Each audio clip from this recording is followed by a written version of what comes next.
And now, Jabroni Studios, in association with Big Herm Productions, is proud to present to you, recording from an undisclosed location in Oakdale, Connecticut, it's Chris Burns, it's Chris Lynch, this is Dysfunction Junction.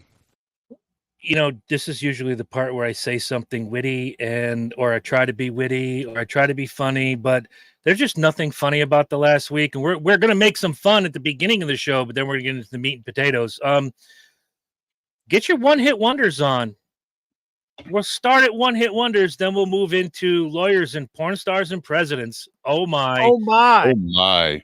You better have a beverage or two ready because I'm about to say the most dysfunctional words in motorsports. Welcome to Dysfunction Junction. Fuck yeah. Fuck yeah. But I think you got your shows confused.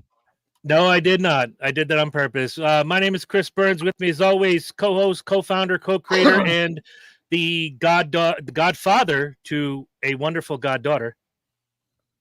Chris Lynch. Take him off or you can't refuse.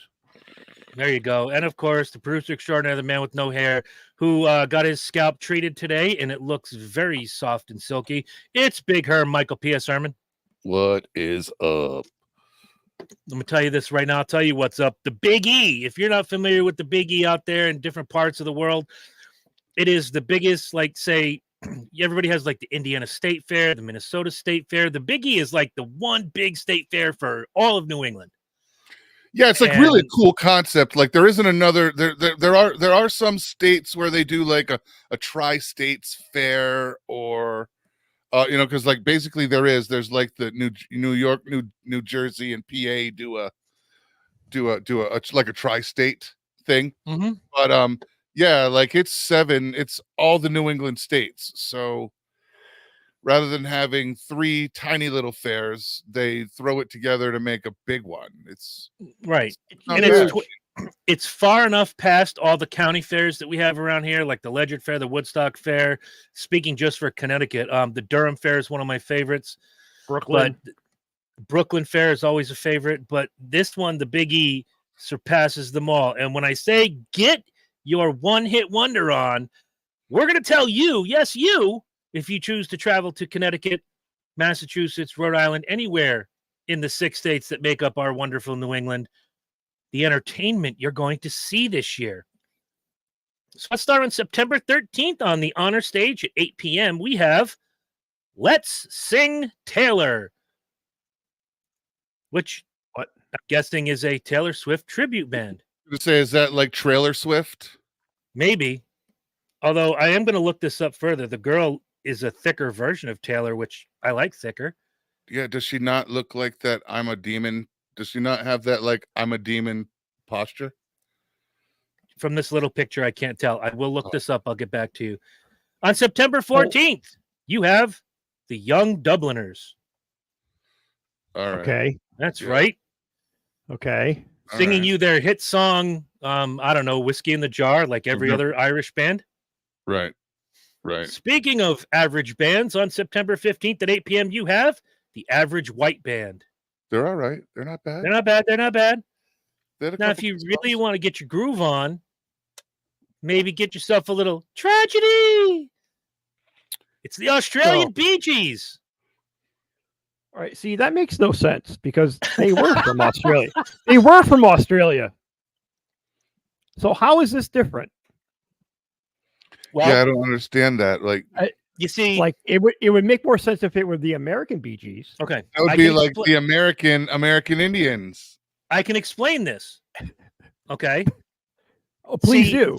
Theirs goes ding, ding, ding, ding, ding, ding, and mine goes ding, ding, ding, diggy, ding, ding. You see, there's a big difference. Okay, Vanilla. Vanilla. Vanilla Shyster. The Australian. Rob. Okay, so the Australian Bee Gees, I think the difference between the two is one, there's no Barry Gibb. The other two brothers are dead, and I guess they couldn't go around necessarily calling themselves the Bee Gees. Right. Yeah, but they could call themselves they could call themselves like Trafalgar or fucking, I don't know. The GBs. Heart. The GBs. There you go. GBs. Tragedy, a tribute to the Bee Gees. That's right. The Don't anybody steal my idea. Me and Herm are starting that band. Tragedy, a tribute to the Bee Gees. The GBs. Now, if you're hoping to light up your life just a little bit, September 18th and 19th at 2 p.m., you too can see Debbie Boone. Oh, I saw what you did there. Aha, like that. Ah, All right. Debbie Boone. September 18th on the main stage at 8 p.m., you got Asia featuring John Payne. Asia. I like Asia. They had a couple good songs, I ain't gonna lie. They did. heat of the moment.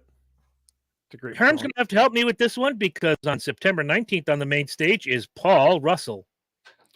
Paul Russell. I don't know. He looks like he could do some hip hoppy stuff. Let's see. Yeah, dig that up before He I could. get further into the list. It's He could. Nipsey Russell's third cousin, 6 times removed. Oh, here we fucking go. See, I like the other guy, Nipsey Hussle, but then they shot him. Oh. Not my fault. This is some new rapper. Okay. That's not somebody big and You know how I know he's not good? He doesn't have a gimmick name. no, he's just got like Paul Russell, like Yeah. from downtown. Any good rapper has a good gimmick name. And I'm not a rap fan per se. Lynch obviously is because he let us know that Marquise from Two Live Crew died. He did. He's down And with it. Oh, well, he was down with it so much that it killed him. 58 September years old. 20th. Well, how much? 58. Jesus Christ, I thought he was older than that. No. They No, were you he's won't be just seeing- older than just a us. few years older than us when we were Oh listening. my God. Well, you're not going to see Two Live Crew at the Big E, but on September 20th on the main stage, you can see Fuel. Ooh. Yeah. who had, like, what was their one big song? Was like Bleeding in My Hands or something? Something Or was In that my hands again. Yeah, there you go. Now, this is the part that Herm's been waiting for. September 23rd and 24th on the main stage. Everybody's going to have fun tonight. It's Wang Chung. Yo, that's the one. There it is. Wang. Everybody Wang Chung tonight. I Yeah. Wang Chung in the. Wang Chung tonight. I like to Wang Chung in the bathroom at work. You get paid for it? Damn right. Now, this one I'm not going to pick on because the lead singer had, I share text with him about twice a year, and he was gracious enough to give me an hour of his time a couple years ago. Slaughter is taking the stage September 25th at 8 p.m. If you've not seen Slaughter and you like 80s hair metal, go out and see Mark Slaughter. Dude's still got the same pipes he did back in 1989. When he sings Fly to the Angels, you will know. It's like, God damn, it's 1989 again. September 26th on the main stage at 8 p.m., Great Southern, who I don't even want you to look up. Don't even bother, Never heard of him. because the next one, Herm's going to start singing. It's going to be the 70s all over again. He's making room for Great Southern on the, oh no, he's making room for somebody on the 28th, Matt Friend, who nobody's heard of, but on September 27th and 29th. Please welcome Andy Kim. Rock me gently, rock me slowly, take it easy, that you know. Yeah, I'm on it. It's like I'm there. It's like I'm there. Except Andy Kim is slimmer, tanner, and has more hair. Who did you just give the finger to? The missus? My wife, who heard me singing through the window while she was right outside on the back porch and was like, You tell her it's all part of the junction, baby. that's all right. I mean, like, I didn't say a goddamn word when she just came from the living room through my office and then carrying a fucking shovel. Nobody said nothing about that. I just let that, just a shovel in the house. Just Oh, yeah, because, that's that's normal. usually where you keep it. That's Yeah. just, that's we call that Tuesday here in She's taking a If shower with it. Yeah, if you're Ed Gain or Jeffrey Dahmer, yeah. Shovel in the house, sure. I'm like, what the fuck are you doing? All right, Me and my- September 26th. Go ahead, please. It's my emotional support shovel. I'm gonna take a nap. Jesus Christ. All right. If you're preparing yourself to be a little bit depressed and you want some of that 90s feminist rock, Lisa Loeb takes the stage September 27th at 8 p.m. You say Only hear what I want to. hear what I want to. And you prove it every time I ask you what you want for dinner, bitch. So I liked her back in the day. I'm sure you did. And of course, September 29th, closing out the Big E on the main stage is Hinder, who I very much dislike. all right.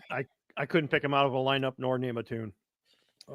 I can look at their picture and not know who they are, but if I hear that Arms of an Angel song, I just want to turn the fucking radio, and I do. That's them? Yeah. Oh, okay. You can keep them. Yeah, please. Funny story. I went out because Nathan and the boys from Shaman's Harvest were going to be in New Haven. He's like, all right, I'm leaving you tickets and passes at the door. Let me know when you get there. We'll come get you. We'll bring you backstage. And we had a good time. And I asked him when he says he's going to leave tickets. I'm like, so who are you touring with? He goes, Hinder. Oh, fuck. I said, I'm going to stay for your set. I'll come say hi to you after, hang out with you before the show, hang out with you after the show, but I'm not staying for Hinder. I don't understand why you don't like Hinder, man. A year later, he's coming through again. Nathan, hey, man, tickets and passes at the door if you want them. I'm like, unfortunately, I'll be in New Hampshire, but if I was in town, I'd go to the show. Who are you touring with? Nickelback. I'm like, could you pick somebody I like to go on tour with instead of accepting all these, what's next? He's like, Shaman's Harvest with, I don't know, what's an 80s band I absolutely despised? Fuck. I don't know. I don't know them. I don't know. Anybody from the Fuel would be right up there. Yeah, there you go. Shaman's Harvest supporting Rush. Nope, not going to that show either. Sorry, Nathan. Love you. Love the boys, but not coming. Not even close. Not gonna do it. So if anybody is going to come out to New England, if you're not from around here, that's your entertainment lineup. Choose your dates carefully because there's only like 6 bands that are actually worth seeing, and the rest are Hinder. I'd go see Andy Kim just to check it off. Well, see, until you started singing that song pre-show, I couldn't even remember what song you sang. We would see it on the commercial, Herm and I, and we bought the collections like Sounds of the 70s and Freedom Rock and all that stupid shit just to have it. And they'd show him in the commercial and they'd sing the song, and at the bottom you only had the graphic, Rock Me Gently. Didn't say by Andy Kim. And we remembered the song. So when we get the collection, it's like, what the fuck is an Andy Kim? Didn't we go to high school with that guy? That was Andy Ho. But we couldn't have gone to high school with him. He was 30 in the 70s. Now he's 80 or something. I don't know. Yeah, is that a big chunk of time in the late 70s where like I can't relate to the music because it was never on in my house. My dad was high all the time. Well, yeah, that too. But my dad didn't listen to that kind of shit. My dad listened to rock.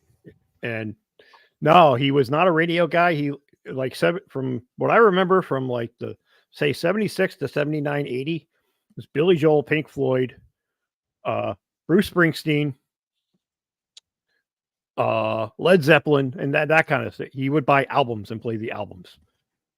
And then in the truck he'd have on some country shit kicking music just to pass time because he wasn't a pop radio kind of guy. So like those little one hit wonders of the 70s, I can't relate to them. I don't know most of those songs. I think Herm and I might have had it different than you. Popular radio was just something that played in the background a lot of times.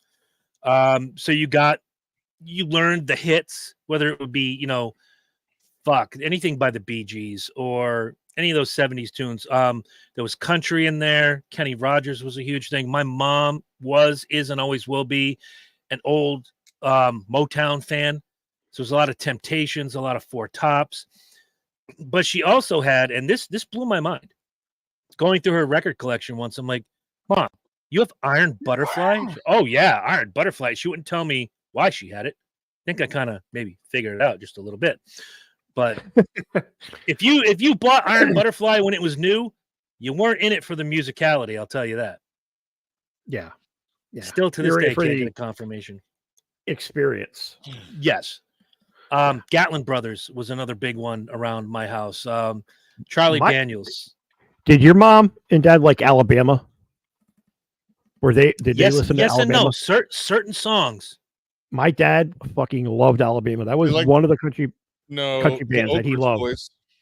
He liked them too. The Oak Ridge Boys. See, I discovered Motown after like 1980, 81, because that's when I started like digging in deeper to my dad's record collection. Like, wow, there's a lot of cool music here. Yeah. So like the 70s were kind of void to me. 50s and 60s, and then right into the 80s. See, but I grew up around 50s and 60s, so I always had an appreciation. It's the deeper shit from that era, like Pet Sounds, Beach Boys album. Phenomenal. Best Beach Boys album. Dad like 50s shit, like doo-wop, like Mac the Knife, and there you go.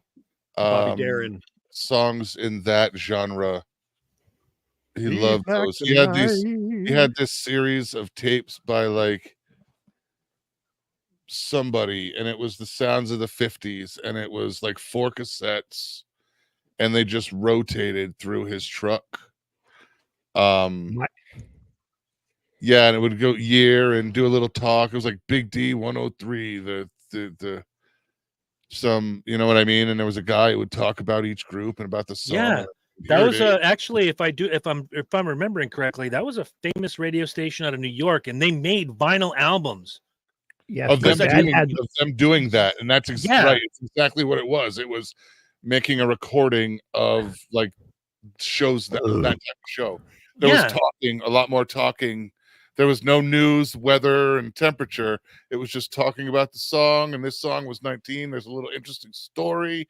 Here's the song, and we'd listen to that shit everywhere. Oh yeah. My dad had the 60s version of that album set.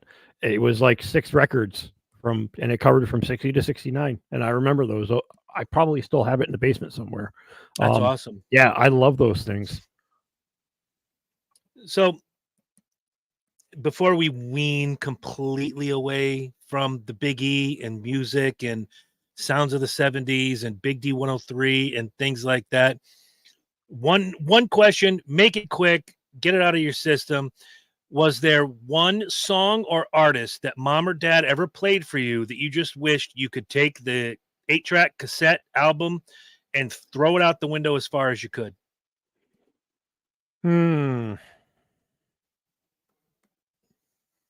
Not really. No. I mean, my dad liked the Carpenters, and most people like shit on the Carpenters. Oh, how can you? My mom liked the Carpenters. That Carpenter's Christmas album is a mainstay in my house. Karen Carpenter was like one of the most amazing drummers to ever grace the planet. People don't realize that. And she had the voice of a fucking angel. Her and her brother are probably the best harmonies in song from that era. I mean, it was tough to top. Oh, absolutely. I'll buy that. I mean, I don't shit on the Carpenters at all, but most people would. So that's an easy go-to. If somebody were to say, I fucking Carpenters, I hate them, but I don't. I love them.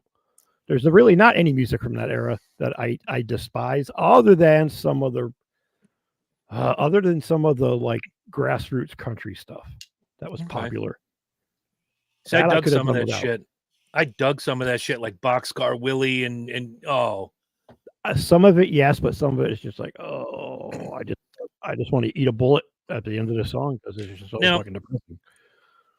If my mother were watching, she would say, I know Chris's answer. It's going to be Connie Francis. No. Connie Francis was the music my mother would play to get me and my brother out of the house on a Saturday afternoon so she could clean.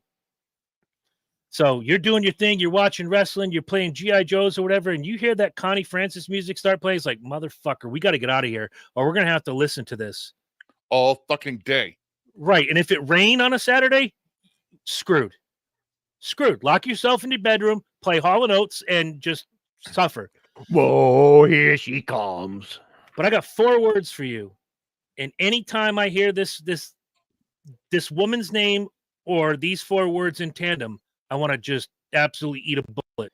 Helen Reddy's greatest hits. All right. Yeah. All right. Now I would. Yeah. Get the fuck out of my life. Yeah. Not only did she butcher one of the greatest songs in history by remaking Delta Dawn, but then you got I Am Woman, which is a great song. I love the message, but eventually, yeah, we get it. You're a woman. Move along. See, you kind of What is stole a my woman? shit. Did I really? Yeah, because and I didn't really it wasn't my parents. It wasn't my mom or anybody. And my first wife and her mother, God rest her soul, had a thing for the what's the song she did? The fuck. No, Got any lyrics? It's about her and it's the you and me against the world. Give me a second. I'm going. I can't. But my Google is going to look at me and go, "Did you mean Black Dicks?" No, Helen Reddy's Black greatest. dick. because the song at the end of the song, she says, "That's what the song when there's an exchange between a mother and daughter at the end of the song too." Okay. But I'm pretty sure that's who it is. It's Helen Reddy. But Terry and her mom used to play that all the time. So if I was in the car, I was stuck. You and me against the world. Yeah. Ain't no way to. Oh my God! I can hear these songs in my fucking head now. That ain't no way to treat a lady. No Yeah. way. That's it. There it is. That's one of those songs on that album. Fuck. Yeah. And I could gotta do tell you that. this. I was at a wrestling match, strangely enough, in the late 90s. Yeah. And it was one of those times where it was getting really fun and Steve Austin was having fun and drinking beer and they had a sing off in the ring, him and The Rock. And Steve Austin started singing Delta Dawn in the middle of the Hartford Civic Center. And I wanted to crawl under my seat. I was like, what the fuck? I can't escape it. If I can find that online, you have to see this clip. It is.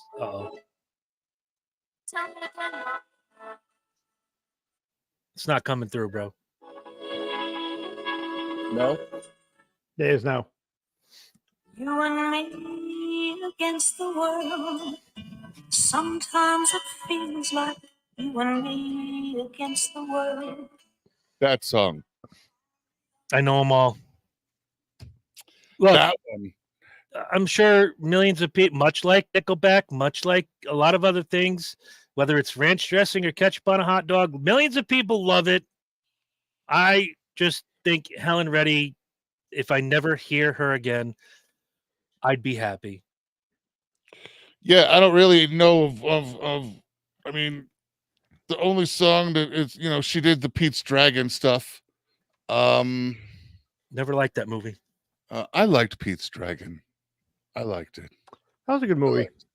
I liked it. That was a decent movie. As a kid's Kinda- movie, it was good, Kind of mid, but But, I'm with you. I You like what liked you like. I liked the animation real life work in. I thought they did well with it. But yeah, other than that, like Helen Reddy is just not a favorite artist of any kind. No.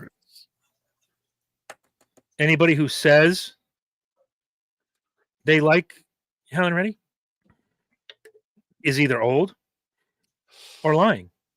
Or insane. 6 of one, half dozen of the other. All right.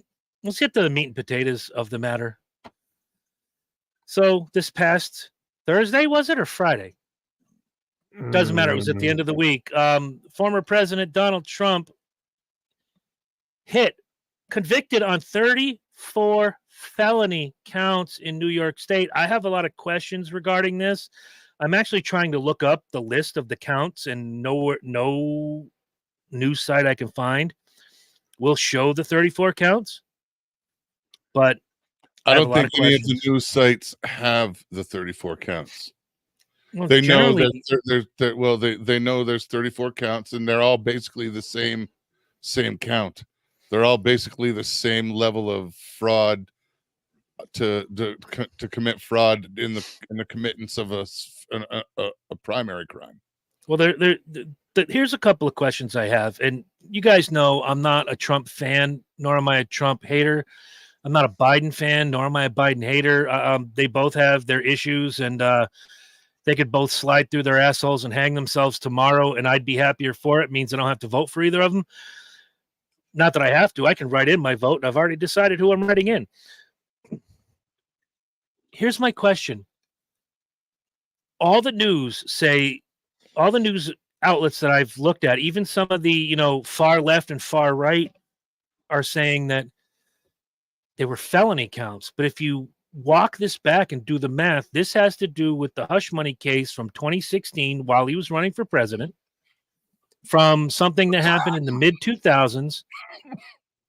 And those counts are technically misdemeanors, which the statute of limitations ran up in 2020. So I have a question, and I've asked a couple of lawyer friends of mine, and they're just as dumbfounded as I am.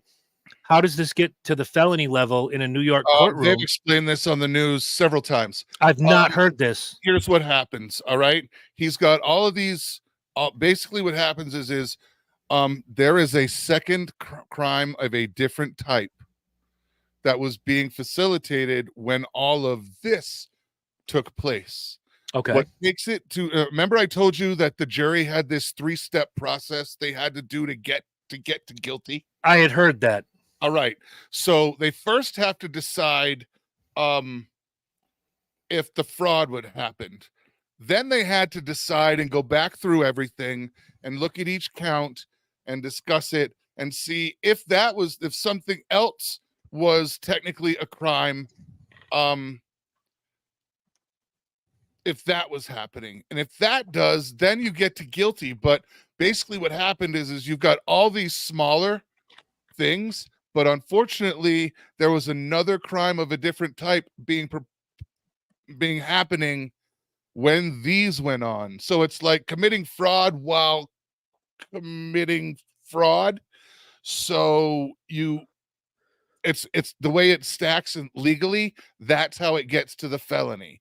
You have to, it was a 3-step process. If the jury did not decide that he did in any one of those steps, it never got that far.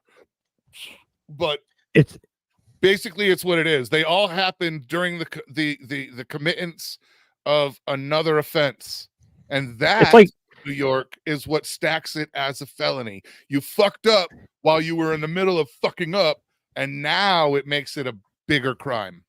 It's like jaywalking while you're committing a bank robbery. Jaywalking is a misdemeanor, but you're in the commission of a bank robbery. Right, but when they bring up one impacts the other. It's a separate. It's now jaywalking while committing a felony, and it's a complete. Everything having to do with that original charge makes it a felony. It's how it legally worked. Now, I saw an interesting clip about this yesterday. It was on Piers Morgan Uncensored, and there was this Democrat from California. Only reason I knew that is because her backdrop was the Golden Gate Bridge, who just kept saying Trump was found guilty of 34 felonies. And she kept saying it over and over and over again, but walking around what those crimes actually were. So Piers Morgan asked her, what crime did he commit? Well, a felony. Yeah, no shit. What crime? What crime did he commit? And she couldn't. Well, that's because what crime he committed. Yeah, but most people, only those most intimately involved with the case, know what the actual crimes are. We don't even know what technically, and we don't have to. We don't know what the crime is that they were using to make it felonies. We don't know. Donnie knows. His lawyer knows. Everybody involved, that's whose real true business it is, knows. But, the world doesn't need to know when I'm behind on my light bill. Just me. Only I get the. Not that ever fucking happens. First of all, let me clarify that right fucking now. But I'm the only one who gets the, the pink paper instead of the white paper. They don't send it to the world because I'm the only motherfucker it's involved with. So they kind of kept it hush only, and to be honest, it really only benefited Don. It just you want less shit floating around. Nobody knows, and that's kind of how he likes it. He don't want anybody to know anyway. So, well, that goes back to something that in the beginning of his campaign in 2016-ish, 2015-ish, everybody wants to see his tax returns. And I said very succinctly, no, you don't have a right to those. None of us have a right to. We have a right to know. He's a public figure. No, you don't have a right to know. Donald J. Trump, his accountants, and the IRS. That's it. And if the IRS wants to make them public, I don't need to know what's going on. I am relying on and you know, maybe this is, you know, young idealistic hope still holding on, but I still believe in the justice system for the most part. As do I. I don't think everybody needs to know what the fuck his taxes are. I'm pretty sure the IRS knows, and I'm pretty sure his you know, and if he does something fucked up like he has, and here's where we are, somebody, you know, it all comes out in the wash, and somebody talks, and it happens. So, does the system happen fast? No, but the system, you know, I know the system isn't perfect, but you know, it's still it's still a great system. It's still the only system where you got a shot in hell. So here's the felony and why he got charged. The falsifying the business documents and business records. That's a financial crime, and that's a felony. Is that what it was? Is that yes. He falsified the business records, and then correct? Well, correct. What was the? Well, now what were the other counts? Fraud, right? The other ones were fraud. So there's different levels of fraud. So if he'd have done all this with his personal money, there's not a lot going on. It's because it was done through business payouts. Correct. Business account money as it was paid correct out. So he paid out of the wrong fucking checkbook to keep everyboug's nose out of it. But he did it out of the checkbook also to keep everybody out of his business because he knew it fucked up. The falsifying it's a FinCEN commission of felony. You cannot falsify those records. I had falsifies business records, and those go on your IRS taxes, business records. They affect that. You're fucked. Yeah, like you can do whatever you want to with money and move it around, but do not lie on any applications or what you're worth. I think a lot of us know already that some of these multi-millionaire billionaires pay themselves a salary, and so their business and quote unquote liquid asset has a higher return in the event they need to sell. There was a guy, I'm trying to remember who he was in the 80s. It wasn't Trump. It was another one of these multi-bazillionaires who went. The rich go broke different than we do. We go broke, we're penniless. This guy went broke and liquidated all his assets and still kept $1 billion. Why? Because he paid himself a yearly salary of whatever the United States average was. So if your average salary in, say, 1987 was $30,000 a year, that's what he paid himself. And everything else came from the business. He did that to avoid the tax, and the tax codes work in the favor of the rich. That's what I did. But that's different. You're not a multi-bazillionaire. No. But it works the same way. Mm-hmm. It works the same way as an LLC, or it separates me. So now the business debt it's looked at different. I used to pay myself a salary because at the end of the month it was easier to show a loss for labor. Yeah. My payroll. I was losing money because of payroll. Regardless, it's just how it had to happen. Yeah. So I took a loss. So it looked like on paper I took a loss. The one question I have through this whole thing is that people keep bringing up, well, he used his his election fund, or he used this fund. Well, the Federal Elections Commission already looked into this and found nothing. No, exactly. Nothing. And I'm not saying he's innocent. Dude, he's guilty as shit. We know he is. Oh, Why? no, because she's gone on record saying he paid me hush money. Michael Cohen has gone on record saying, yes, he authorized me to send her, what was it, $230,000 in hush money? The paper trail is there. But and I understand the fraud from the tax level and the business, the falsifying the documents, get them. Good. I have a comment on that later on because a lot of people are dancing in the streets when they shouldn't, and I'll explain why. You have Clinton who paid hush money. Where the money came from, nobody cared. It was swept under the rug. Right. But it came out of it all came out of personal money. But nobody pushed it. Nobody pushed it further. That's my point. Nobody pushed it further. It came out of personal money. It was when it comes out of his business money, it attaches a completely different bunch of rules. I can do whatever I want to with my personal money to pay anybody off I want. I'm not saying you can't. No, Trust me on this. But using business money and declaring it an expense for something else when really it's hush money, that's a big no-no. I'll make it real simple for you guys. I'm going to make it really simple for you guys. Getting a blowjob in the Oval Office is not a fucking crime. That's why they didn't go after Clinton. Until your wife finds out. Oh no, we're talking about Paula Jones. Not Monica Lewinsky. She didn't get a dime. Monica didn't get a dime until she sold her story and wrote a book. But the act that was being committed was not a crime. You can get a blowjob anywhere. All this shit comes up years later with Paula Jones, who was trying to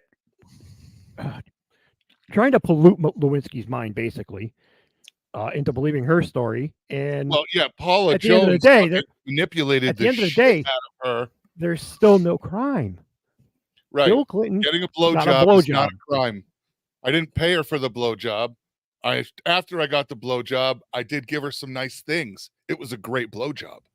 Yeah, but that's not a crime. There's husbands all over the world that just understood the words that I said. Like that's not a crime. It was a great blowjob. I bought her a watch. But yeah, that's what it comes down to. And it was the records thing with the business that allows everything else to be a kind of a fucked up, to be a crime while the other thing was happening. And when it happens, it compounds it and it's fucking felony. Well, I get your point, Chris. Why wasn't it scrutinized more? I understand that. But times were different only 30 years ago. Mm-hmm. Yeah, you reach back. That was 30 years ago. And still be you get a blowjob and still. But if he did that, if he did that today, he'd be canceled immediately. Oh, immediately he'd be the American public would misogynistic. The far left would cancel him in a fucking hot second. Because how dare he or Ho Nation would glorify Monica right now into some sort of cocksucking demigod. Unlike the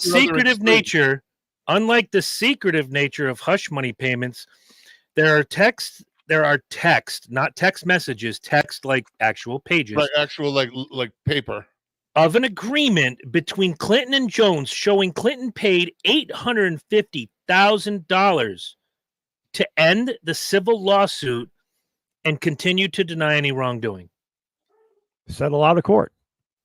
Yeah, that's settled out of court. There it is. Guilty without being proven guilty. Well, she got what she wanted. Well, that's the thing. There's no guilty. It's out of court. It's a civil matter. There's nothing on record. You can think whatever you want, and that's how people walk away. This is the part where I do Herm's job, and I'm going to be devil's advocate. Did anyone say the same when Michael Jackson paid off those families when they were going to bring charges against him for diddling? Oh, I mean, you can do whatever you want. They took their money. I said the same thing. Absolutely. Yes, was what happened horrible, but he made an offer and you took it. You accepted it. So you accepted the offer. So the minute look, Look, I re-signed up for fucking the electricity today. All right. So everything now is in my name. All right. I have the option when I join up and I become their customer from not being dad anymore. I have the option with my solar now. I could get a payout or I can roll over. I chose to roll over, which means it just sits there and it's extra money and it sits there, and when it uses it and it doesn't. But I can only make this decision one fucking time. You can't change it. I decide 5 minutes later after I submit this rollover form that I don't want to do it. And I want to pay out once a year with a check. It's too bad. Your moment, your opportunity to accept and think about all of the deal was there. I'm taking the rollover, and that's the deal. But if next year I decide, fuck, I want that fucking check, I'm sorry. Regret is a pain in the ass, but the opportunity presented, you made your choice. It was horrible what happened to those kids, and Michael was an asshole. All right. But they also chose to take the money. And then after they'd spent all the money, then they wanted to talk about it on camera again. Well, and that's you took the words right out of my mouth, because once they go broke, they want to go back to that same well. Right. And they want to go back to the well one too many times, and that's the problem. There's a settlement made, everybody took an offer, and that's it. Business deal. Here's where Lynch just led me into my question perfectly, without fail. This is an affair that happened sometime in the mid-2000s, early part of the century. He's running for president. The story's going to leak, but it's not going to leak. Here's some hush money. Now here we are 8 years later. It's back in the forefront. It's back right in our laps. Does she have to pay that money back now? I mean, you signed an offer. You took a payment. Isn't she now on the hook to give that money back? I mean, well, she's she's not. I gotta hear this thing back. He is allowed to bring forth a case that states she violated a contract agreement, but do you really want to rehash the entire original fucking case? And I was just going to say, nope. Possibly be brought in between then and now? No. Nope. That $800,000 served its fucking purpose at the time. I needed work done. The job cost this. The job got done at that point. Anything after the fact, bitch, I was the president of the United States twice. I don't care what you say. What buried Donald Trump was the grab him by the pussy comment that he said to Billy Bush. Yep. That one comment completely destroyed any credibility he had from 2000. It was 2003 or 3 or 5 that the Stormy Daniels thing happened. Yes. It completely crushed anything it said by denying the affair, even though there was hush money paid. That gets brought back up. Mm-hmm. His face is covered in a lot of egg. So whoever leaked that to the press, it was a fucking genius. An evil genius. But a genius nonetheless. Now, guess what? He knows this is never going to go away. It's never going to go away. But he still won the election. We talked about this. Because those stories were suppressed. He bought the articles to kill them. We talked about this, I don't know how many moons ago. But Donald Trump, for all his bluster, did right by the country. What gets Donald Trump into trouble every single time he does it is when he opens his fucking mouth. Now, to say that gets us here. Donald Trump, when he hits the scene for most of us in the country outside of Manhattan, he's out there with his wife, Ivana. And then a couple of years later, he's not with Ivana. He's with Marla Maples, who he screwed around with his wife on. And then Marla Maples and him are the super couple. And then you fast forward about... They were never married, though. I thought they were. Can I just say something that everybody talks about how Trump is he's all for American made, but like 98% of his wives haven't been American made. I'm just saying. Except Marla Maples. One, I'm just saying, right? like, most of your wives weren't even American made, bro. You couldn't even choose that. You couldn't even choose American made pussy. Come on. Okay, they were married, just so you know. Were they? All right. And they have a daughter together, Tiffany. And they divorced in 1999 while he was what? Stooping Melania. Look, I already know, and I'm already on the side. I hate to say this like this. I'm already on the side of the Never Trumpers with this. The man can't keep his dick in his pants. We know this. We've seen it. Doesn't make him a bad guy. See, and that's look, here's my thing is that you've got a system so divisive right now that Republicans, the party that fights for and talks about being tough on crime and protecting its people, and we don't want any of these criminals being around us, and these dumb motherfuckers are literally enthralled about voting for a felon, a concept that if it was any other person on the planet, they'd be like, what are you, nuts? He's a fucking felon. I'm not hiring him.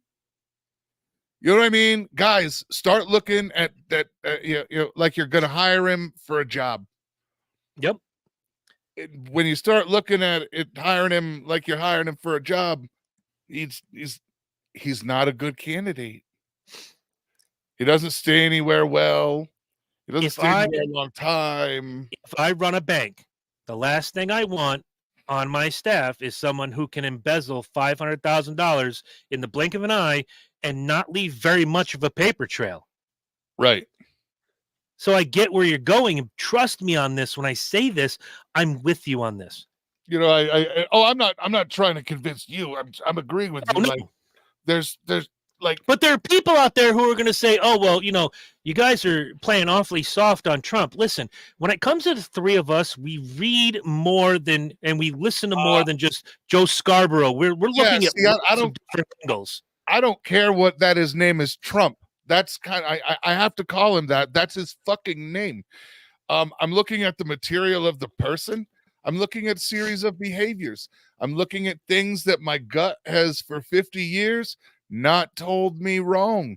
And I got to be honest, like, it just doesn't sit right. Look, and I know, there's inflation and the prices are up and nobody can eat and everybody's starving. Well, you can eat. You just have to learn how to live within your means, people. And the people coming across the border are taking all of our jobs.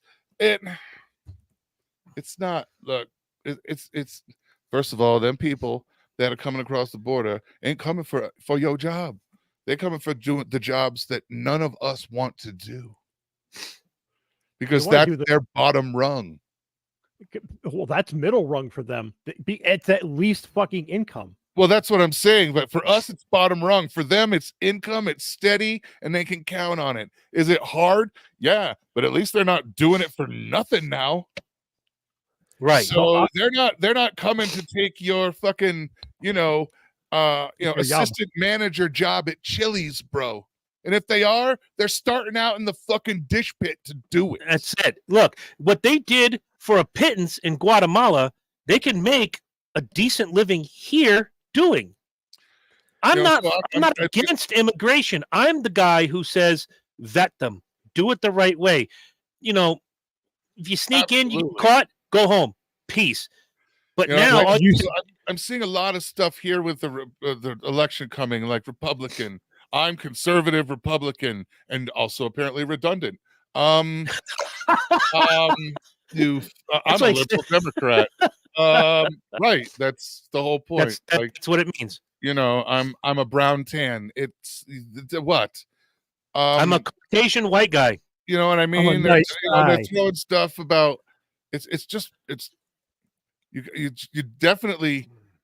We have people, migrants and illegals, and they're showing pictures of like encampments underneath bridges and stuff, right? And then while our veterans live on the street, but the veterans living on the street, their picture is like a strong young veteran in full, like this dude's in the military in full gear.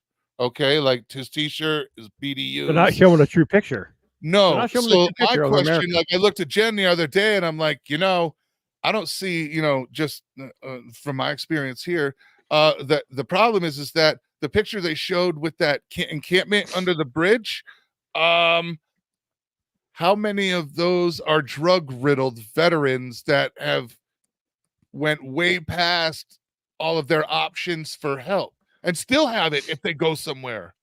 Yeah. Like, I don't care who you are as a veteran. You can if you walk in and tell them you have a drug and alcohol problem, they will throw all kinds of help at you. I went to rehab. If you reach out for it. I was in rehab with 3 guys who were in the military, former military. They're veterans, and they want you fixed. They'll keep you there for 6 months if they have to. They'll pay for it because they want. Once you're in the system in the VA, they treat you well. It's just the problem with this country is getting to that point and getting the help is sinful because it's criminally understaffed. Yeah, and criminally underfunded. Like for my dad to go to the VA, it was a 3-hour drive. Right. There should be a VA office in every Tom, Dick, and Harry town, or at least one in 3 counties. Within where you're not driving. In my opinion, yeah. You're not driving halfway across the state or to another state to claim your VA benefits. Consider you live where Lynch does in the undisclosed location in Oakdale, Connecticut. The closest real, honest to goodness VA office is in Rocky Hill. About an hour drive. Not the worst thing ever. Yeah. Now Hartford's another one. That's another 25 minutes up the road. Now consider you live, say, out there in Indiana, and you live in Lafayette, where I used to live. The closest VA office was in Indianapolis, 1.5 hours away, central to the state.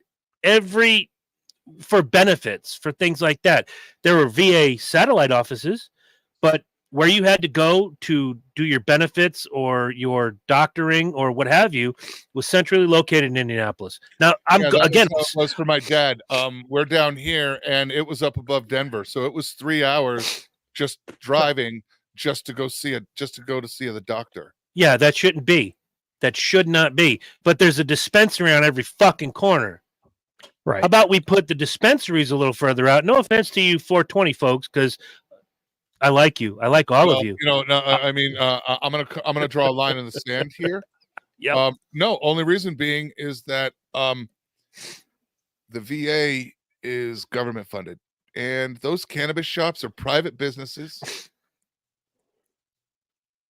I'm just saying, you've got a system that is government run that can't do what it needs to do. And which it's so much worse. Yes, I can start a business on any corner, but we still won't make services available on every corner. Let's call it what it is. And again, this is the one part of the show where I'm going to be the only time I'm going to be apologetic toward Donald J. Trump. In the 4 years that Trump was in office, ISIS was eliminated. We did not get into any new foreign conflict. The economy was good. There was something else that I had bullet points, and I don't remember where I wrote them down, but those were the 3 I remember the most. Things were good until, like, Herm was off of the cans when I said this. His biggest problem is when he opens his fucking mouth. When Donald Trump got elected, all I heard was, mostly from women, he's going to take all my rights away. None of that happened. Folks in the gay community, who I have several people that I know and love. He did stack the Supreme Court with that plan, though. Let's call a spade a spade. Yeah, that political party made sure damn well that they knew what they were doing. Correctly so, and you know why. And correctly so, and you know why. The federal government cannot make a blanket law without it being voted on and ratified that covers all 50 states. He put it back to the states. Now, Look, when I'm gonna let that go. I'm just gonna let that go. That's basically what the right uses. That's your selling point on everything to strip away whose selling point? The whole right. That's we gave it back to the states. Now that way, a lot of the states will come up with some archaic shit. That's where I was going. That's where I was going. Some of those states found an archaic law just to cut it outright. That's not what it was done for. It was done so the people. They didn't know that was going to happen. They didn't know that was going to be the outcome. They knew exactly what their outcome was. They orchestrated it. They knew those laws were on the books pre this decision. You can't even say that's the same.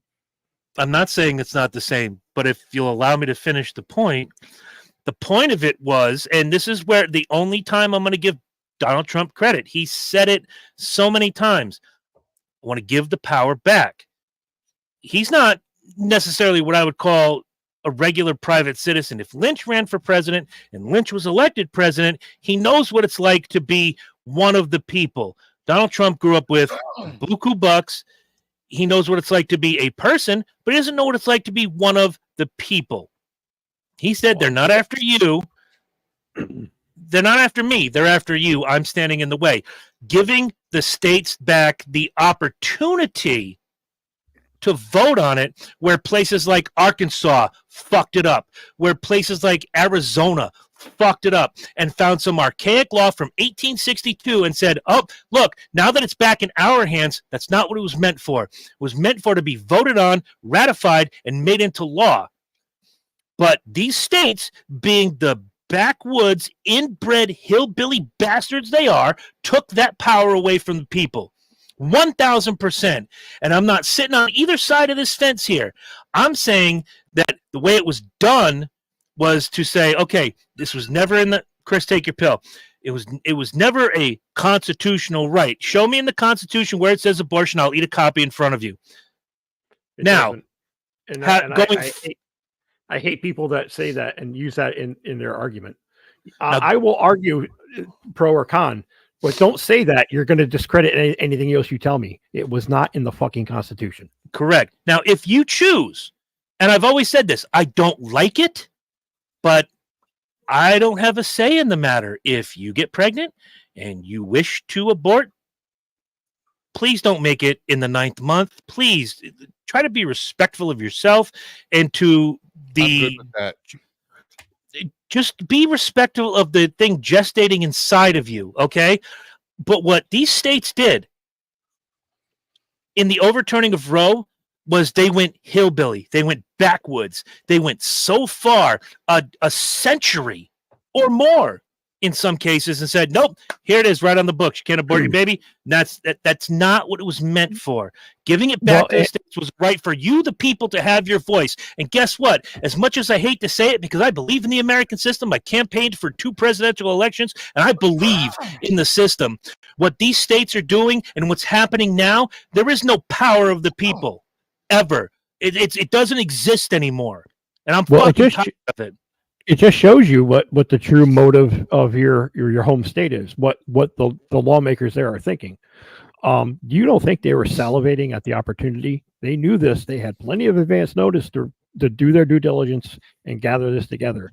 It wasn't just some guy who woke up, scratched his balls in the morning and go, hey, there's that law from 1862. No, they planned this. They were hoping for the opportunity. Those laws were left on the books and never taken off just in case.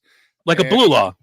Right. And then you had other laws that were passed that were, even though they were ineffective at the time, you had laws that were passed and basically sitting on the books just in case it ever got rescinded. These shitty fucking laws would be reenacted because the law that wasn't letting them happen was removed. Right, because they're ripping away they're ripping away the basis of the Constitution. Is that while it was done under the give it back to the states, and it sounds great, On In paper. Yeah. Quote Matt Marsh. I don't think they thought it through. And if Exactly. they did think it through, they had to have known that these laws were still enacting to a degree as soon as their decisions were made. So you had lawmakers who knew damn well where some of this was going to go and be completely horrible for people, but you did it anyway because that's what's good for the under your it's good for the because it's good to give it back to the people, but you also knew it was going to fuck a bunch of people, and I think the Supreme Court is a bunch of fucking old skanks. I don't disagree, but at the same time, I have to believe that those states, was it Arkansas, Arizona, and wasn't Texas or Mississippi? Mississippi. Just immediately, as soon as it came up, like, that's it, it's off the books. You didn't give your people what they were supposed to be given. Well, no, they just made no, you weren't, because that's not how that system works. It's not like, oh, we got to talk about it now. No, we don't, because the people that are involved that like the way that went were like, yo, we've already got this law on the books. It just goes back to the way it was before. Right. And that again, that's what I'm arguing. I'm not saying for or against. You know where I'm going. Right. My point is that everybody knew that's where it was going to go. And then afterwards, they were like, we just wanted to get, and then you hear, we just wanted to give it back to the people. They took it too far. No, it was already there. You pulled back the line. But there was no law to start with. I know. I'm not arguing that there was a law. Those three states that I mentioned. I don't like policy that restricts rights. All you had to do was let your people vote on it, and the majority wins. I don't have to like who's in the White House. I don't have to like the fact that in Connecticut, not too long ago, they voted on giving teachers a raise, and I voted for it, and it came down, no, don't give teachers a raise. I got my vote in. At least I was given a voice. You're given an option. Yeah, yes. But none of the states have done a generalized vote. Not yet. It's only been on the ballot in 2 states. Well, both of them voted it in. But you've got other states like Colorado said that basically just released the statement. The governor confirmed that it was not illegal; it was completely legal for anybody to come here and handle their shit. Good, but you know what I mean. But like there hasn't been a vote. You won't see a vote because that's not what you saw. You saw 1 or 2, maybe. Like, where did you see a vote? New York was 1. I'm trying to remember the other state. It was Upper Midwest. I want to say it was either Minnesota or Michigan. Minnesota, Michigan. They actually put it to a vote, which good. It should be on the docket. Let the people decide. The problem I have with that, in a minor way, is that people who may not go out and vote for your presidential election or your gubernatorial election or even the mayoral election in your town will go out and vote for this. Good. That means you should get out and vote more, not just for this. There's so many things that your voice can do or your vote can do. Whether you win or not is inconsequential. Don't just go out and vote for the winning thing. You made your voice heard. I don't have to like it, but look, the last election, I had an option of Donald J. Trump. I had the option of Joseph R. Biden and Joe Jorgensen. Now, Joe Jorgensen didn't exactly light the world on fire, but I liked her policies. I very much was behind what she had to say, and I voted Joe Jorgensen. I weighed my 3 options. Much like now, unfortunately, we have Donald J. Trump, convicted felon, Joseph R. Biden, doddering fool who is covering crimes, and his son is going on trial. Thank God. Maybe now we'll get some. Everybody will get their fair share in court. And you have Robert Kennedy Jr., who basically is playing both sides like a fiddle, depending on what the topic is in front of him. Yeah, right now, on who's asking the questions and what the topic is, and who their audience is. Right. Yeah, this guy. He's all over. He's fucking all over the place, man. Yeah, he doesn't really stand for anything. And I'm thinking he's hoping we all fall for it. He's like that friend you had in high school, where if he hung out with Herm, he was all about the hip hop.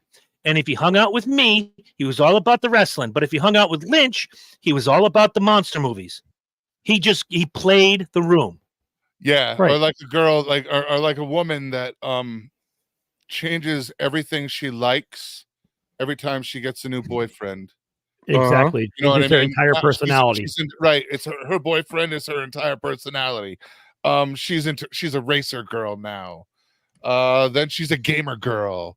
Then now she's a hockey girl. Right. A bukkake girl. Whoa.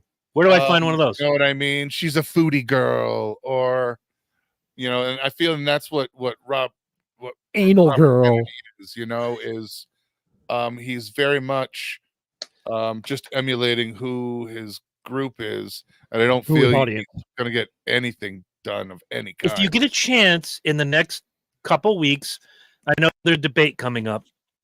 This I'm going to watch. If it's on a Tuesday night, we're going to preempt the show, or maybe we'll do a live watch along of the debate if they do it on a Tuesday night. Oh, do it like Mystery Science Theater 3000. Yeah, and talk along with it.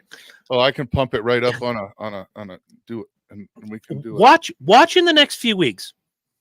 When you see Robert Kennedy is going to be on CNN, watch him. He's going to give you every left-leaning talking point and tell you how much he loves it. And then you hear tomorrow, Robert F. Kennedy is going to be 8 o'clock on Fox News. He's going to talk about every right-leaning thing, and he's going to support it. Now, if you put him on, I'm trying to think of Al Jazeera, which in America is probably the closest thing to down the line, right, giving you both sides equally, he's not going to know what to do with himself, because he has no one to pander to. And that's what scares me. And a lot of this that's going on now scares me, because now we've opened the floodgates. And this is what I want to ask you, Lynch, first, because Herm will go off for 10 minutes and I'm looking forward to it. But let me ask you this. We're in the middle of the election cycle. Yes. In the middle of the election cycle, we take Donald Trump to court, which back then when the Hillary emails came out, says, oh, you can't do that. You're in the middle of the election cycle. That would be election interference. But this came up. This has happened. I'm not saying yay or nay. He went to court. No, they tried to look. The Hillary thing was trying to file the initial case during the election cycle. This case was filed long before your election cycle officially began. Yeah, the indictment came down in January. You're right. This preempts the official start of election cycle, so that's your technicality on this one. Yep. They wouldn't. I'm with you on that. Let them start it. That's all. I'm with you on that. That's it. But we opened the lid to Pandora's box, where now, say, in the 2028 election cycle, if the Republican doesn't like the Democrat, we've now opened the door to bring up everything from the past and start. Are we going to just become Germany now? Well, Lynch first. Lynch first. This is my usual Wednesday night thing. Herm, shut the fuck up. Fine. Here's the thing, Chris. We do that too much already in 2024. Agreed. And we started doing this in early 2010s. Mm-hmm. Looking back in the past and digging up shit to see if it sticks to the wall currently. If it wasn't that big of a deal back then, why are we stopping the progress we're making? And let's just dig shit up from 15 years ago that doesn't really fucking matter. Okay? Some of it could be horrible things. And I'm gonna apologize ahead of time if that offends somebody, but it's past is past. You're not going to change the outcome of what happened. It's not, the decision was made 15 years ago. If it was a lapse in judgment or just a stupid idea, so be it. You didn't hear anybody died. You didn't hear anybody, jump off a bridge the next day because of it. Ted Kennedy killed a bitch and had a career in politics afterward. Exactly. Guess what? Sometimes the past doesn't matter. The only time it matters is when you're a felon. Now, here's the thing. New York State, you have to be convicted and incarcerated in order to have the ability to vote taken away from you. Right. While you're in prison, you cannot vote. You cannot vote. Once you have a felony record, you can still vote once you get out of jail. Yep. Once you're released, that is a common myth. That is a common myth that people say, well, he's a felon, he can't vote.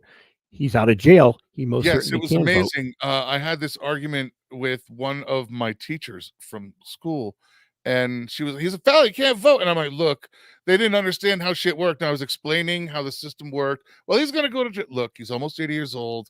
It's a white collar crime, and it's a first time offense. It's a first time probation. It's a first time offense.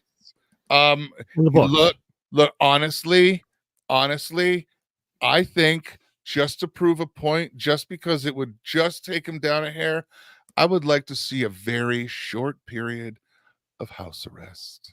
Yeah. And you know what? He would go right the fuck along with it.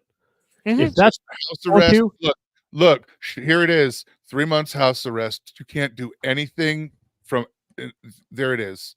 We're going to make your life very difficult. You can campaign from home. Yeah, the internet's a wonderful thing. You know, you fucked up enough where we can cross all the T's and dot all the I's, and everybody agrees. It's a kangaroo court, dude. You threw out so many fucking jurors. Everybody settled on a jury. That's something I wanted to touch on. Thank you. All right. Each lawyer has each lawyer had the opportunity to vet each of the incoming jurors. The 12 that they selected were vetted by both sides. It was such a long jury selection process because of this. Both sides were like, no. It took them forever, and for them to all agree that this was a good jury, that they all would take the jury. The system, stop. Here's where I'm going to go. And I'll let Lynch finish his point, and then Herm's going to rant. And then I have one thought that I want you guys to really think about toward the end of the show and going forward. The system worked. The lawyers had their due diligence to select a jury. Of the 500 plus that they shuttled out, they found the 12 that they all agreed on. Mm-hmm. This wasn't a kangaroo court. The only problem I had was that you have a judge who is a huge donor to the Democratic campaign. But hey, you can do what you want in your free time. Hey, so is SCOTUS. Right? You have the DA who, when he was elected in 2021, says, I'm going to get Trump. That's the only thing I have an issue with. The rest of it, the system worked. Well, the jury came back with a verdict, and we have to live with it. You know what? I'll say this, though, out loud in front of people. Do we see riots in the streets right now? No. No. And I find it very ironic. I'm gonna wrap up my thoughts on Trump here, and then we'll bounce to the next thing. I have spent and invested a lot of time watching shit about Donald Trump for the last almost decade now, at least a decade. The softer side of Trump is an amazing person. I've watched a couple of these videos, and they were not staged videos. They just happened to be caught on camera, where a woman who was terminally ill was at one of his rallies, and at the end, he recognized her from her photos that she had sent him personally. She said, he walked over and says, "You look a little bit different from that last photo I saw of you. How are you feeling?" She's like, "Oh, it's only a matter of time." And he said, "Remember what I told you about your children? Their college is paid for. Don't stress." And it wasn't a staged event, and he's done that several times. If that persona was the persona that he projected at least 60% of the time, he would win. He would win. He'd be elected king for life, but he can't help himself. He would win the world. The problem is that he's not strong. The persona is strong at all. But he is that persona is. But that image he has, and what he orchestrated with the apprentice and that persona he pushed. It because made him a lot of money. When he was younger, he was a much warmer, nicer person. He was docile. Watch the first interview he did with Walters when she asked him if he ever ran for president. Watched it. He shits on the Republican Party and says, "These assholes will believe anything you fucking tell them." All right, I remember that. Watch that interview, and he's a much softer. He didn't have a persona of being a dick, and unfortunately, he took that dick persona and ran with it, and it's the worst thing. And his lack of humanity is why I can't vote for him. And you're making my point for me, because I was going to lead into watching those early interviews. That persona is there. That guy is there. He shows a lot of compassion for people. He's rather soft spoken, extremely confident, but very confident. Barbara, and there's no the huge. There's no Donald J. Trump. He hadn't had time to build that persona. No, he was just Donald Trump then, and he wasn't Donald J. And I look at it this way: you got to have at least some sort of balance between your persona. It's okay to be humanitarian and have feelings and empathy for people, but when need be, you can stand up and do the job. That's called just being a balanced person. He's a guy. He would win the world. Yes. I wish that I wish The Apprentice had never happened to him. Well, I was just going to say, I feel, I feel he Rick rooted with The Apprentice. I gotta hear this. Go ahead. He Rick flared with The Apprentice. Okay, he did. Sorry, Ron Wrestler. Right? I know you meant. Rick flared with The Apprentice. It was a great show. It was an amazing concept, but it took that young, and they wanted the way they pushed him, and they pushed it, and people liked it, and because of it, and but it wasn't bad. But he basically took what was softer at the time, and then they made him look edgier, so he became edgier. And I totally feel he Ric Flaired The Apprentice. To quote now it's just who he has to be. To quote my friend Joe Laurinaitis, God rest his soul, Road Warrior Animal, I miss having political conversations with him. He started to live the gimmick, and that's where Herm's going. Yeah, and it's a very unfortunate for him. We've become election time. Our choices are very dim. I would probably rather write someone in than put a check mark next to either of them. But if you're holding a gun to my head and say you have to make a choice between the two, I'm not going to lie. I would vote for Donald Trump. Okay. I don't know that I could do that. I would take the bullet. Because today, fucking Biden, all of a sudden, signed some paperwork to make it harder to claim amnesty coming across for immigration. Yeah. So that's a late in the game play. Well, somebody put it to me like this today. He has done more damage in the border in the almost 4 years that he's been in office than the last 3 presidents. All right, we have hockey fans here, the 3 of us. We have hockey fans here. You're down 7-0 with a minute to go in the game. You pull your goalie. You pull your goalie. You put the 6th attacker out there, and you score a goal. Now the score is 7-1. What have you really done? Nothing. You stopped yourself from a shutout. Right. The one point I want to make to piggyback your point, Lynch, and then I'm going to ask you my question, or I'm going to make a statement and see what you guys feel about it. If Donald Trump had just stayed Donald Trump before The Apprentice, he used what I like to call the George Steinbrenner rule.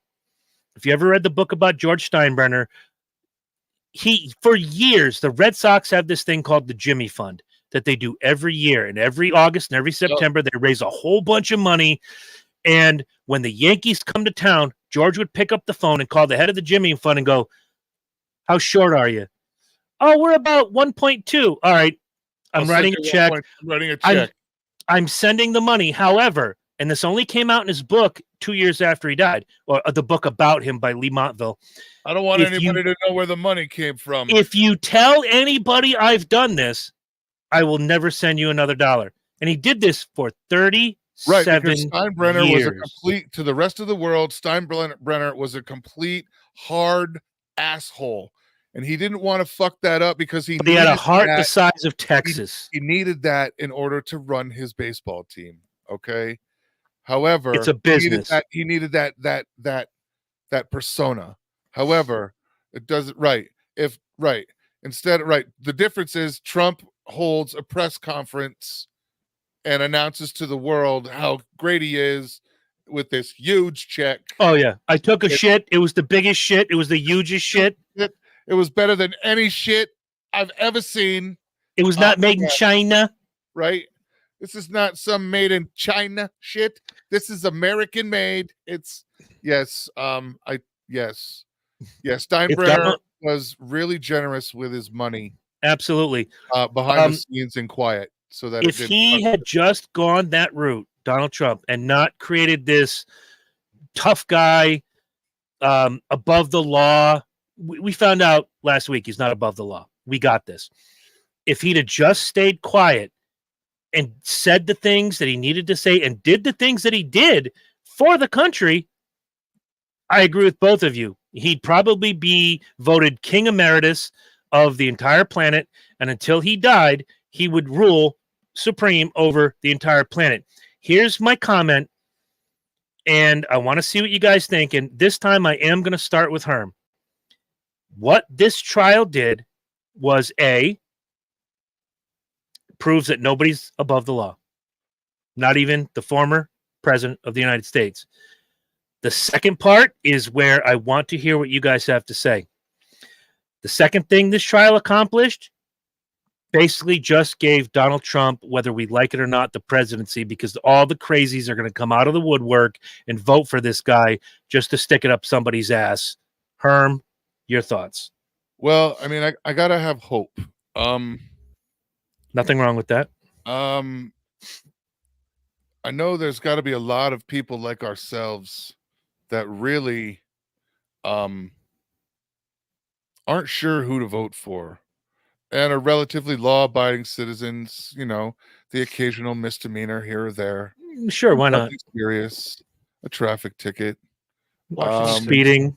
You know what I mean? Like we all have our little vices and whatnot, but I think there's a lot of us out here that don't know. We don't know who to vote for, and we don't know which, and we don't have a candidate. All right. But what I do know is that he's got 34 felonies. I know that I don't want any felon of any kind running as a head of state. All right. I'm sorry. And to that rules point, are rules. Rules are rules. And there's no rule for this because the founding fathers didn't think we as a people would let this asshole get this fucking far. That's why there's no rule. They literally were there's notes to all this. There's minutes on meetings, and literally it was discussed, and literally they said the people wouldn't allow that to happen. And here we are. They'd never allow somebody of that kind of character to come into office. And here we fucking are. And that's why there's no rule. And that's why nowadays there's a worst case scenario situation always drawn up. We learned from that mistake, didn't we? I think you're kind of correct. It's the push that the people who love him need to prove that point. Not because he's the best. Look, of the two, and here's where he's a felon. I don't care that he's a felon. Their attitudes, I don't fucking care. I'm going to vote for him anyway. I'm going to get all my friends. They're going to vote for him. They're voting for him because he's a felon. And that's what bothers me. Spite votes. That's the difference. I voted for Biden. I heard this so many times in 2020. going into the 2021 inauguration. I voted for Biden because he's not Trump. Okay. Flip the script. Take the right. Like, I'm not voting for Trump because I don't think his character is the type of person I want as the leader and the representative of my fucking country. And that's fucking valid. Right? But what's not valid is the spite vote. And then I add in 34 felonies. He's kind of really fucking shady, and he's not smart enough to not get caught. So the criminal in me is like, you fucked up there too. Like, you know, and that was my other thing is like, these guys everybody got to steal big. They start out steal little, and everybody sooner or later got to steal big. But you get caught when you get big. But the way to really get away with it is to steal little and to do it over time. I'm not taking $30 million this weekend. I am taking $50 worth of shit from work home for the next 20 years, and that's how it's done. All right? It's going to accumulate. Right. The trickle never gets noticed. A drop doesn't get noticed. Puddles get noticed. Bingo. The problem is everybody starts on a drop and ends up with a garden hose. Because you get greedy. I just want my drip, baby. Let me ask you guys this. Mm-hmm. Strip the felonies away. It doesn't exist. Okay. What do you do? What would you do? The guy's not a felon now. I said this a year ago. Go ahead, please. Like I said, for me, like I said, it has nothing to do with the felonies. As my deterrent, I don't like his character, and there it is. Okay, you know? So that's your answer, Chris. I like what happened under his auspice when he was in office.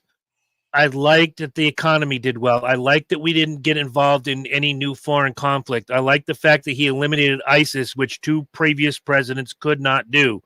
Both of them double-term presidents. I said it before, and I'll say it again. Donald Trump's biggest problem resides just underneath his nose. He cannot shut his mouth. And no matter how much good he did for the country, all of that gets erased by him simply speaking. And it is the one big killer that he has. I look at this election coming up, and I see Donald J. Trump, Republican. I see Joseph R. Biden, Democrat. And I see Robert F. Kennedy, Independent. We don't only have 2 choices that are shitty. We have 3 choices that are shitty. These are 3 people I would not trust to do my laundry. However, I have to make a choice. So I'm going to write in a politician who I feel could be, and my vote will be heard. They're not going to win, but my vote will be heard. I made my voice clear. This is what I want. And if I don't get it, so I'm not going to bitch. I'm not going to whine. I'm not going to complain. However, what I've done is I didn't write in Mickey Mouse or Archie Bunker or anything stupid. I'm going to write in a politician who I feel could be a better president than either one of these 3 with a combined IQ of 12 could do. I'm voting Trump. Okay. That's it. That's going to push me there. I don't like the way where this country's going right now. I'm not saying he's the cure, but we need to get Sleepy Joe off the helm. The far left has gone so far left now. I don't know if they can ever bring themselves back from the crazy that they inhabit now. That space is very crazy at the far left. No, and you'll have another generation. And everybody in the far left loved what Joe Biden has done. Let everybody in. Pushing the trans agenda. I want to protect kids. That's my thing. I want to protect the kids. And Trump, through policy and through his performance, has proved to me, at least, this guy sitting here in Oakdale, that he would not let that happen under his purview. He wouldn't let laws be enacted where a kid could do irreparable damage to themselves. For me, love me or hate me, I really don't care. Understood. And look, I don't let politics get in the way of my friendships. I try not to anyway. Others make that difficult. I don't give a shit if you vote Democrat. I don't give a shit if you vote Republican. I don't give a shit if you don't vote. If you don't vote, don't bitch. That's always been my saying from very early on. I'm wondering if Joe Biden honestly believes, and I hope during the debates, Donald Trump says this, because it'll be another nail in the Biden coffin. But again, I don't want Trump in the White House. So I'm at this really interesting conundrum right now. Ronald Reagan asked a very important question in the 1979 debates. Are you better off today than you were 4 years ago? And the answer was a resounding no. Right. And we're at that point right now. If Trump asks that question, he wins by a landslide. Well, and that's just it, is that we're not for the sake of humanity, for the humanity's sake, we're protecting the wrong people. We want to protect the people that have demonstrated that they need the help. They want the help. They need this extra health care. I'm sorry. I'm sorry, Tom, who thinks you're Sally. You're not going to get your drugs for free because they're life-saving medications. I'm sorry. It's not. It's a choice, and you're making it. It's life-altering. These are people who are sitting in hospital beds who need help, who can't get help. That's where the money should be going to. And he's going to win those people. If you take, and I just want to go because Herm made the gas face, so I have to ask this question of Herm. If you truly believe that you're better off now than you were 4 years ago, raise your hand. Well, circumstances being what they are, you are right. You are better off than you were 4 years ago. But if you were, look, our economy sucks. A lot of things suck, and a lot of those can be put on the president, and a lot of them cannot be put on the president, as smart folks like the three of us understand. Yeah, but the economy really doesn't suck right now, for as much as everybody's bitching and moaning about it. It's stabilized. I will say that. It has stabilized. Look, man, everybody thinks inflation is this like steady fucking rise line. It's not. That's There has not to how be. it happens. Okay, It has guys? to be the opposite. It happens this way, all right? It sits here, and you're now in your time runs, so you're going, all right, and things are really good, and then all of a sudden it does this, and it runs the rest of your. Inflation does not increase. It does.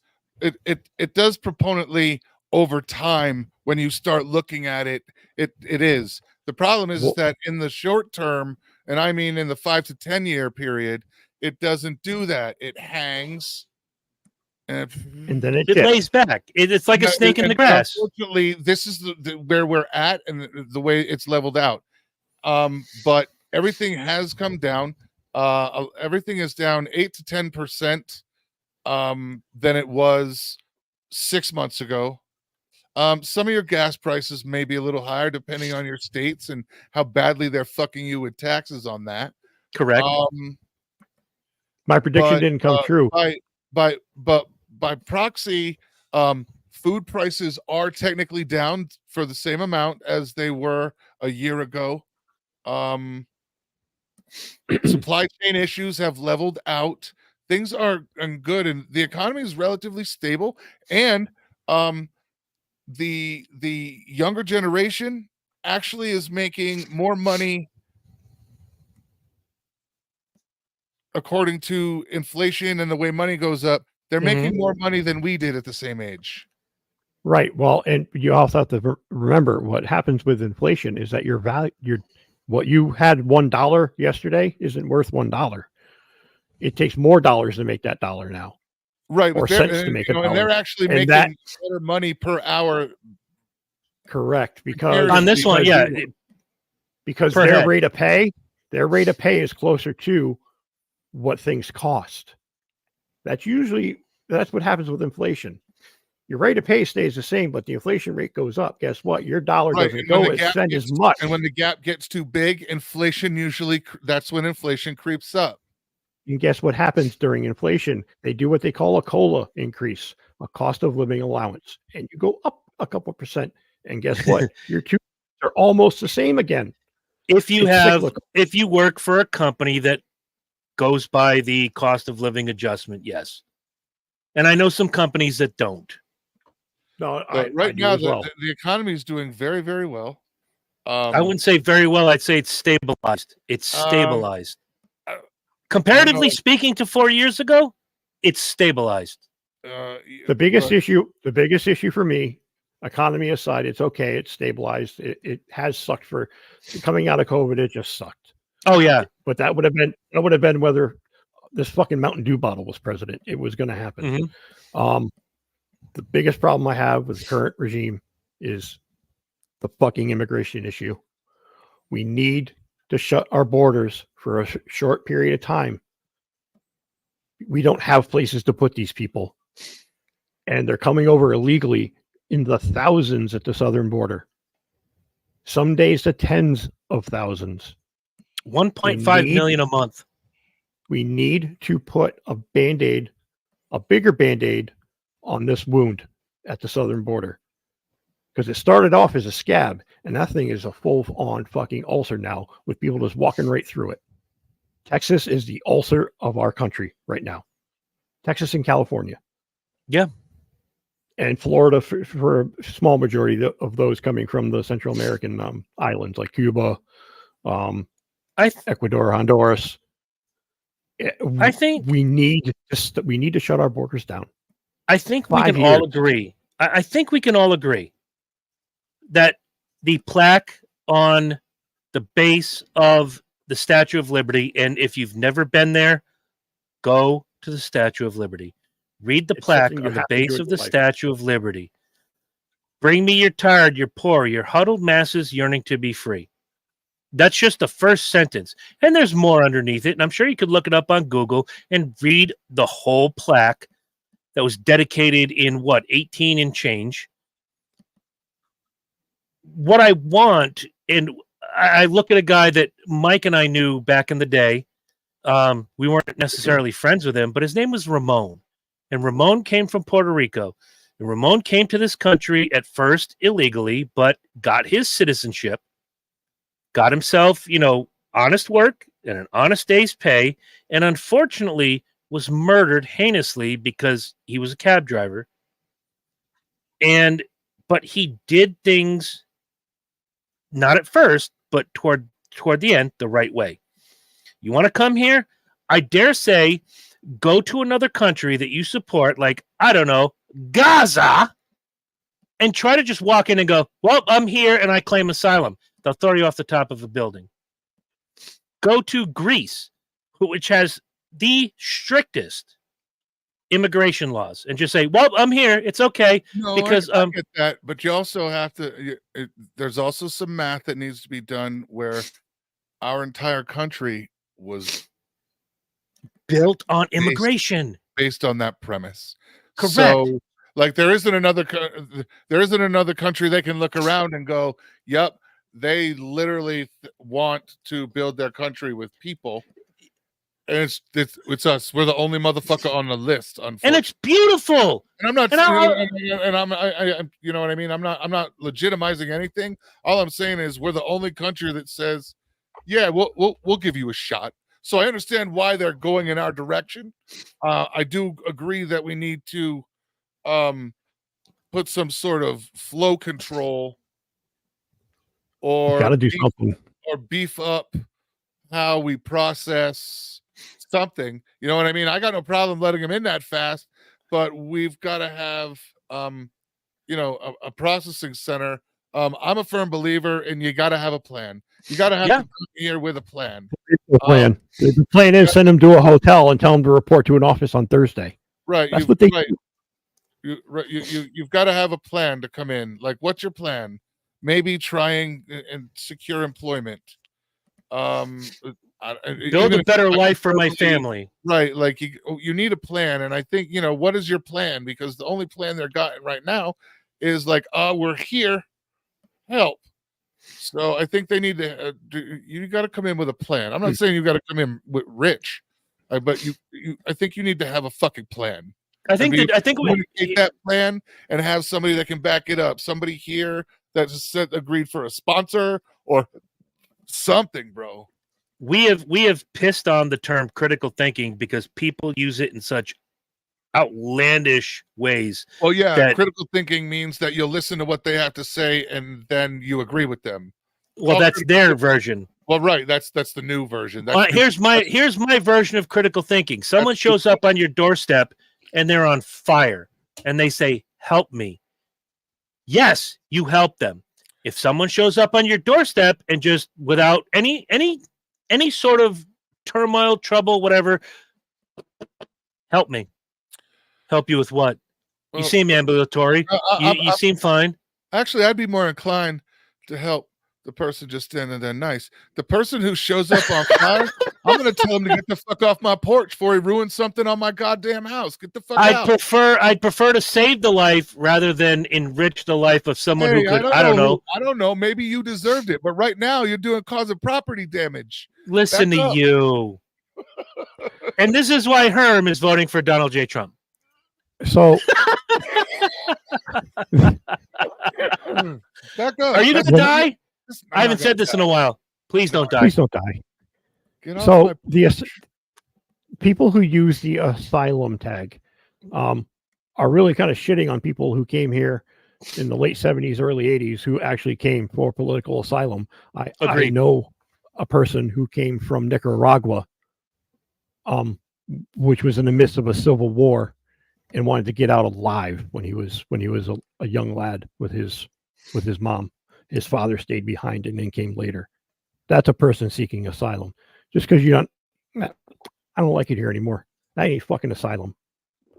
You're making a choice because it's easy. We're making the process easy for you to come to our country. We need to tighten the policy.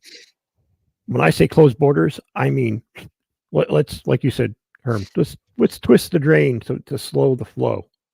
We're going to choke it off a little bit. We need to have places to put these people. I love what it says at the bottom of the Statue of Liberty. And I love a story where I hear somebody came here from a country with $100 in their pocket, worked their ass off, became a citizen, and are a success story now. Unless you're Italian and in New York, then you were in the mafia. I love those kind of stories. That's what this country was made for. But when you're just coming here because you know you can get free shit and take up space that we don't have, get the fuck out. If you don't have a reason to be here, get the fuck out. But no, we're putting them in school gymnasiums. They're taking over apartment complexes. They're taking over hotels. And then they're living on the streets. You can't walk through New York in the heart of the city without coming upon a gaggle of these people. I've been to New York twice since this has all been happening. And it happens every time. Times Square is fucking ridiculous, dude. Ridiculous. We need a place to put these people. Makes you miss them. And we don't have job. Guess what? Our unemployment rate is really low right now. That is something else that is going well with the country. But no matter who was in charge, unemployment rate is extremely low right now. And that it wouldn't have mattered by who's in charge because COVID the boomerang of COVID, that variant would have made the job market would have been the same, coming back the same way. That the job market has nothing to do with the presidency right now. It's exactly the repeat angle of what happened during COVID. It has to happen. When it goes up, it has to come back. Of course. So we don't have jobs for these people. And the jobs we do have, the guys who came in legally before you have those jobs and want to keep them because they're trying to build a family here. If we ain't got a place to put you or a job to give you, we can't keep you. If you're not going to serve a purpose in this country and get a job and do it the right way, we can't keep you. You have to go. Try again. Store. Come back. We want you, just not right now. There's a liquor store not far from my house that I frequent for two reasons. One, this guy is uber friendly. I think it's his wife that works there too. Uber friendly, They know me by name because they asked me what my name was. First day I ever walked in there. Hey, I'm Jay. What's your name? I'm Chris. Hey, Chris, glad to see you. Well, because I live in close proximity and the prices are decent, I go in. And I got to talking with him one day. Like, so how'd you find your way to Connecticut of all places? He says, my father came here. And I can't remember what country he said he came from. I know it's in that area of, and I'm just going to throw out some names. I don't want to disparage Jay, not like he watches the show. One of the stands. Very well could be. Middle East. Very, very dark-skinned, very, just very, he's just a pleasurable human being. And I want to give him my business. And he asked me one day after about 2 years, he goes, why do you keep coming in here? I'm like, well, Jay, because you're always nice to me. You know, your employees, with the exception of that one guy, and I point to him all the time, that never smiles. You know, you guys always say, hey, how are you today? How's everything? Is there something I can help you find? No, I'm going to march to door number 2. I'm going to grab my 12 rack, and I'm going to get the fuck out of here. Jay is one of those guys that came here because his dad came here to start something. And then Jay came over, did it the right way, and decided to finish the job. I love those stories. He's doing it the right way. The guy that owns the grocery store right down the road, Chris, is the same story. Hard. That's the one. That's the one in Market. Paul Athey's gimmick. No, right here in Country Market, the one down the road where the oh yeah, I've shopped there before. Yeah, that's his story, man. Owns 2 stores. His family he came over the right way. Yeah. You want to come here? You want to make a better life? Doing? Great. My question was, how did you find your way to fucking Norwich, Connecticut? And he told me the story. Dad came over here, went to New York. He kind of migrated a little bit east, found Norwich, liked it, loved it, kind of like my dad came. You know, my dad was born in Cleveland, joined the Navy, went all around, found Norwich. Decided to put his roots down here. Okay. You found your place. This is where you want to make your roots. Go for it. Do it the right way. Roots. I said roots, not roots. Asshole. End of the day, look, we have 3 choices come November. We have fuck no. We have oh fuck no. And we have, what the fuck? My suggestion to all of you, and I'll let the guys make their comment after, vote. Don't vote party lines. That's stupid. Because if you're a card-carrying Democrat and you see a Republican that says, oh, that guy or that woman believes in something I believe in, but I can't vote for them because they're Republican. Fuck you. Vote for them. If you're a Republican and you see someone, look, the last local election, a very good friend of mine who ran for the school board, who embodies everything I want for the local school system, but he happens to be Democrat, I voted for him. Why? Because I voted the issues. If you're a guy like Herm, and I understand Herm's position, if you don't want to vote for a felon, that's fine. You have 2 choices. You have RFK Jr., you have Joe Biden. Please make the right choice. If you are one of the crazies out there with 3 teeth and you're stooping your sister and you think, well, I'm just going to vote for Trump to stick it up somebody's ass, you're wasting your vote. If you vote for the policies, you vote for the procedures, and you vote for what's best for the country, your vote is not wasted. That's what I have to say. I believe in the process. Herm and I have had this conversation live on air. He watched me twice go out and canvass for a Democratic candidate, first as a candidate and second as an incumbent, to get him reelected. I believe in voting your conscience. But if your conscience says don't vote for a felon, then you don't vote for Trump. If your conscience says don't vote for a doddering old man who can barely get a sentence out, don't vote for Biden. If your conscience says vote for a guy who panders to every side, vote for Kennedy, I guess. I don't know. We're at the worst voting possibility that I've ever seen in my lifetime. Yeah, it's horrible. It's fucking horrible. This is why This is like asking what your favorite. This is like asking what your favorite Nickelback song is.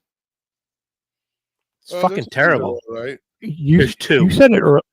You said I gotta it be earlier. honest. I think Nickelback. I think the Nickelback argument is kind of the same as pizza.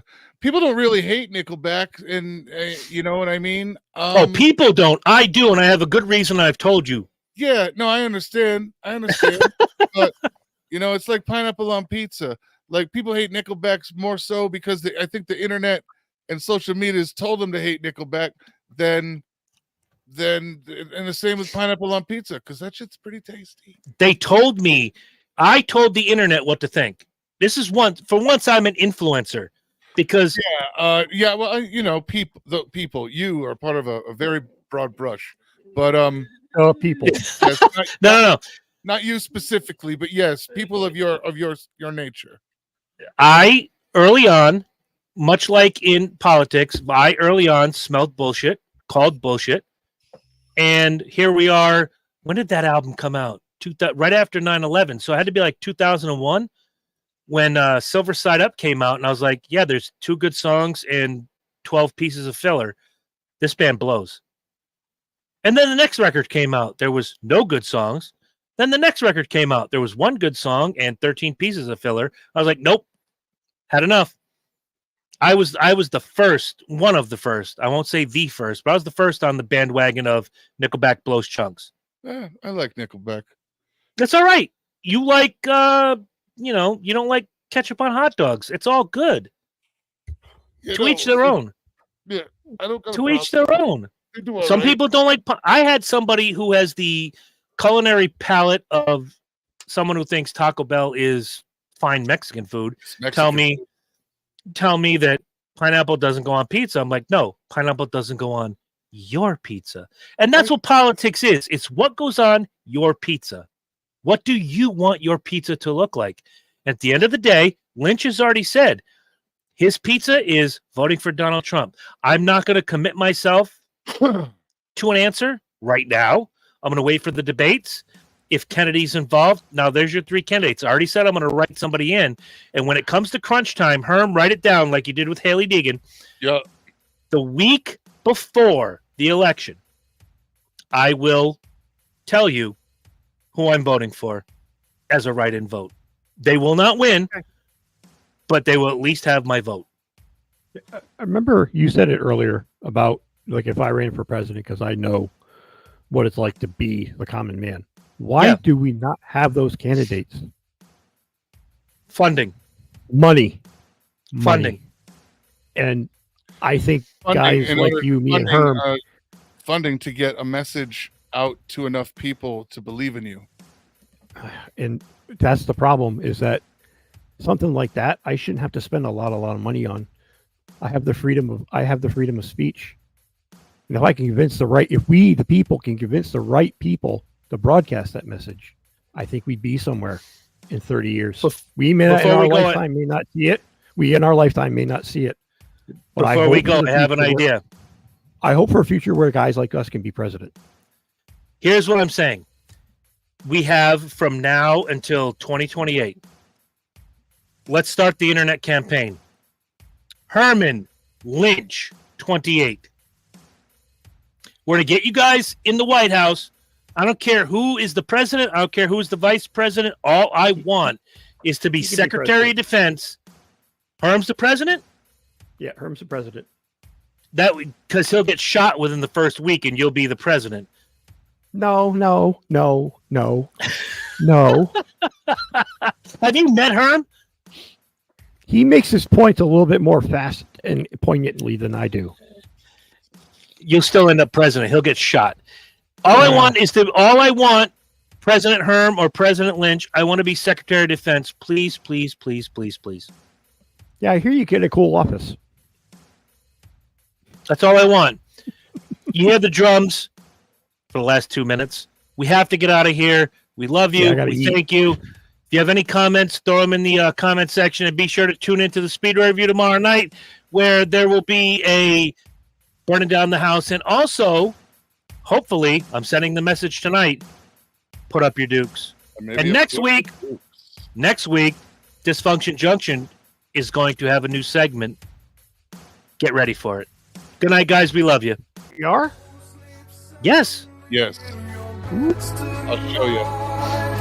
Judgment falls upon you at first light. I'm the hand of God. I'm the dark Messiah. I'm the vengeful one. In the blackest moments of a dying world, what have you